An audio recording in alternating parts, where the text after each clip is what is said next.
नमस्कार मित्रांनो, स्वागत आहे तुमचं आमच्या YouTube चॅनलवर। मित्रांनो, नुकत्याच विधानसभेच्या निवडणुका झालेल्या आहेत आणि आज आपण सर्वाधिक ज्या आमदाराला मते सर्वात जास्त पडलेले त्या आमदार आपण सांगणार आहोत।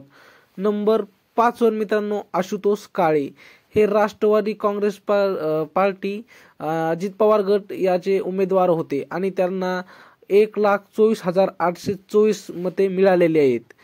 नंबर 4 वर येते दिलीप बोरसे हे भारतीय जनता पक्ष या पक्षाचे उमेदवार आहेत।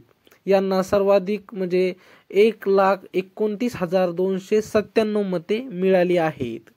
नंबर 3 वर येतात धनंजय मुंडे हे राष्ट्रवादी काँग्रेस पार्टी अजित पवार गट या पक्षाचे उमेदवार आहेत। यांना 1,40,224 मते मिळाली आहेत।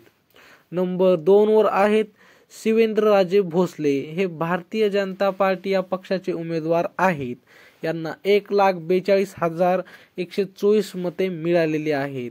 आणि नंबर 1 वर येतात काशीराम पावरा हे भारतीय जनता पार्टी या पक्षाचे उमेदवार आहेत। यांना सर्वाधिक मते 1,59,044 इतकी मते मिळालेली आहेत। मित्रांनो, तुमच्या मतदारसंघात किती मते पडली आहेत सर्वाधिक हे कमेंटमध्ये नक्की सांगा आणि आमचे असेच नवनवीन व्हिडिओ पाहण्यासाठी चॅनलला मात्र सबस्क्राइब नक्की करा। भेटूया पुढच्या व्हिडिओमध्ये, तोपर्यंत धन्यवाद।